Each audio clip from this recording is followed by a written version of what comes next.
مساء الخير او صباح الخير حين وصول الفيديو ليكم. النهارده بقى انا عايزه ابسط لك الدنيا كده واعيشك معايا كده حته ان انا يعني مدبره، وفي الوقت نفسه ما بهلكش شعري على طول صبغات. دلوقتي انا شعري طبعا بيطلع له ابيض، و... وانتي دلوقتي كل ما شعرك يبيض تعمليه كله. لا بصي بقى، انا هوريكي فكرتي. اولا الشعر الابيض ده وقار، لا هو عيب ولا هو حرام، وده بيمر على الناس كلها وعادي. فانتي برضو ما تشديش اعصابك، تبقي انتليجنت كده وجامده ومشدوده والشعر الابيض باين. لا، عادي وسهله قوي، سهله قوي ان انتي تغطيه. بصي بقى، انتي جبتي علبه صبغه، ما تحطهاش كلها في شعرك وما تاخديش شعرك كله مره واحده. شهر من قدام بس، تاخديه مرة او مرتين من قدام بس.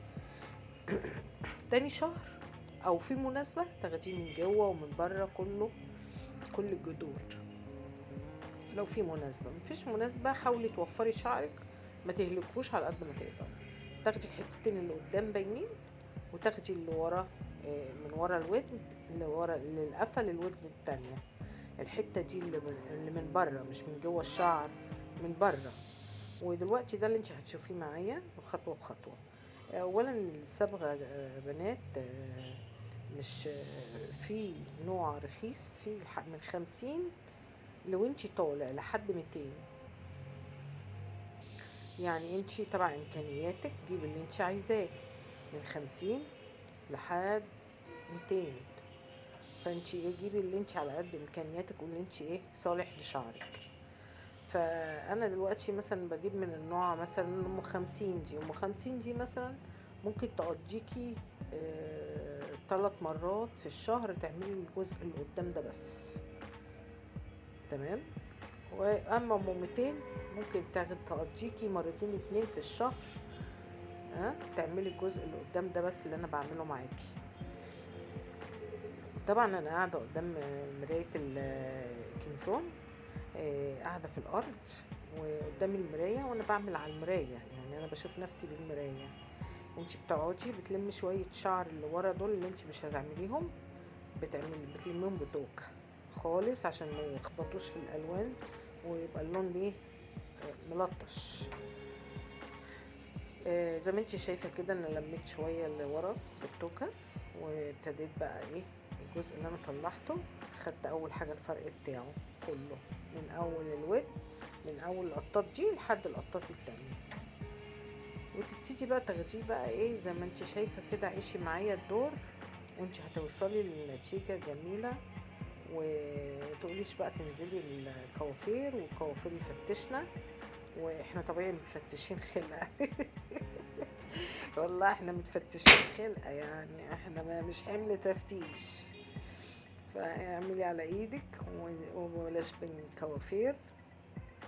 تعرفوا يا بنات يا حلوين، انا بعمل حواجبي وبعمل شنبي بالفتلة في البيت. انا ما بنزلش كوافير غير في المناسبات، يعني كل فين وفين. اما انا على طول اصبغ الجزء ده لما عاوز مثلا اظبط نفسي شوية او عندي مشوار، واعمل حواجبي بالملقاط واعمل شنبي بالفتلة. لو انتوا حابين تعرفكم ازاي تعملي لنفسك بالفتلة، بعتولي في الكومنتات وانا حاضر من عينيا الاتنين هوريكم. ويا رب يكون الفيديو بتاعي مفيد ليكم وتاخدي منه ولو افادة صغيرة. بس انا حاسة وفاهمة ان ده هيفيدك كتير الفيديو ده. انتي تقعدي كده ما تتشديش وما تتأثريش. كمان البنات الصغيرة اللي شعرها يا عيني بيبيض بدري، ما تخافيش وما تتهبيش وما تتأثريش نفسيا. وعادي، كل حاجة بتمر عادي من على الناس كلها، والزمن بيمر عادي على الدنيا كلها. ما تشديش، عايزة تغطيهم غطيهم. وانا يستحسن لو انتي بنوتة وصغننة اعملي حنة، يعني اعملي حنة. لو لو انتي بنوتة وصغيرة اعملي حني شعرك منه يتغذى وكمان يبقى لامع. خلي بالك فرق شعري مش واسع قوي كده، او الجلد ده مش الجلد ده، الجذور طالعه بيضه فيها ابيض، على الاغلبيه ابيض، فباين الفرق، باين فتحه عريضه. بصي زي ما انت شايفه بالمشط كده بتفرقي حته حته وبتعملي. يلا لو انت عندك شعر ابيض وعايزه تغطيه يلا اشتغلي معايا.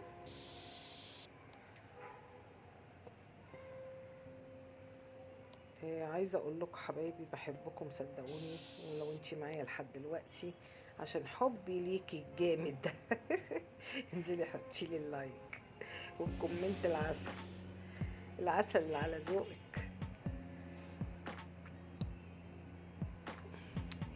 ولو انتي اول مره تخشي القناه اشتركي، ولو انتي مشتركه منوراني ومشرفاني. وعايزه اقولك حبايبي الغاليين عليا، دي قناة ما يخص المنزل والمطبخ FS. انا نجوى او فايزة، خلاص.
عايزة ألفت نظرك لحاجة مهمة أوي، اوعي تصبغي شعرك ويكون في دهان، أي دهان، لازم يكون شعرك نضيف وتصبغي عشان الصبغة تمسك فيه.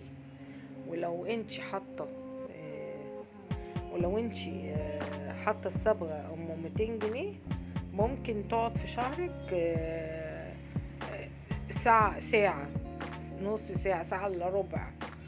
اما لو الصبغه التانية اللي هي ام 50 جنيه دي بتبقى حاميه شويه، دي يعني حوالي نص ساعه بالظبط تكوني قايمه وامك غاسله شعرك.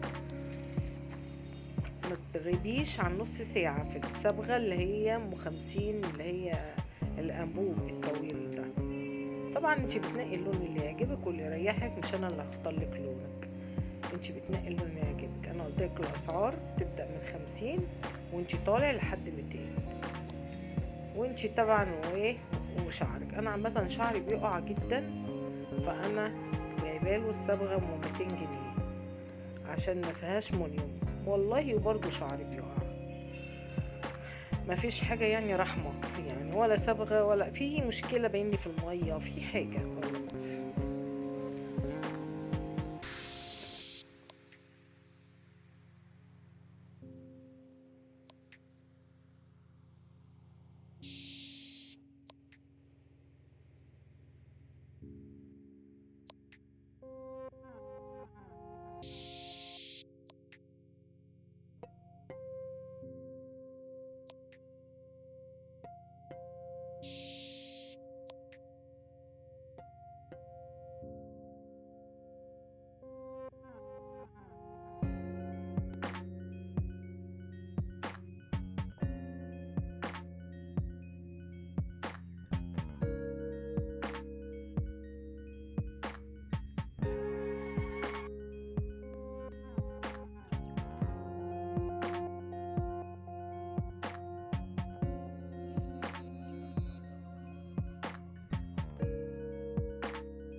طبعا انتي بتاخدي من ورا الودن، من ورا الودن كويس كده بالقفا.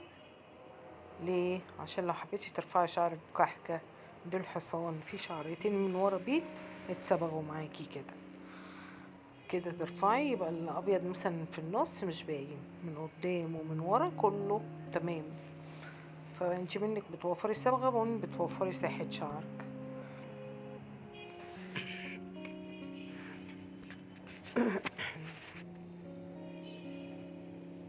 زي ما انت شايفة كده، بصي من غير، انا طبعا مش شايفة قفايا، انا كنت شايفة وشي في المراية وانا بعمله شعري من قدام، اما قفايا لا. ده قفاكي ده بقى انت باحساسك وبذكائك.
وبكده حبايبي الفيديو فاضله 4 دقايق ويخلص.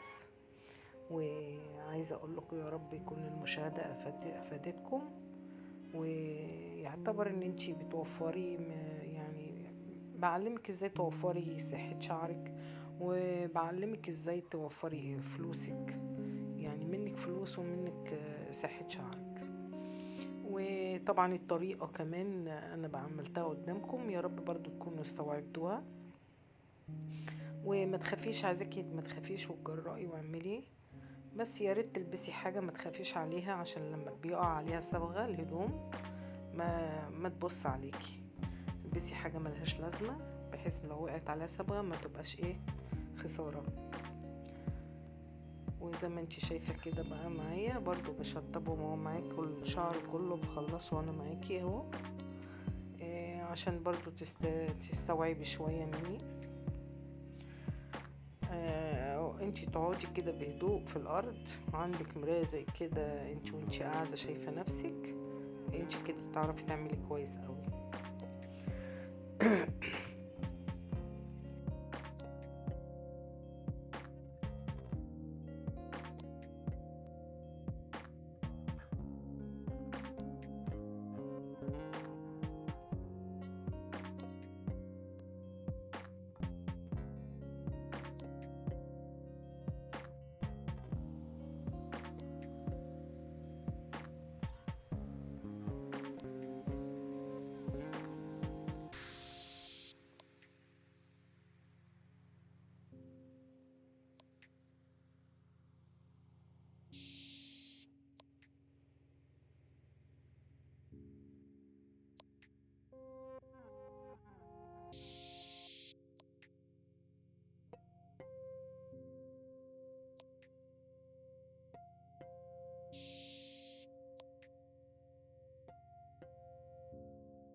وبكده الفيديو على وشك الانتهاء. يا ريت يا حبيبة قلبي ما تنسيش اللايك والكومنت الجميل.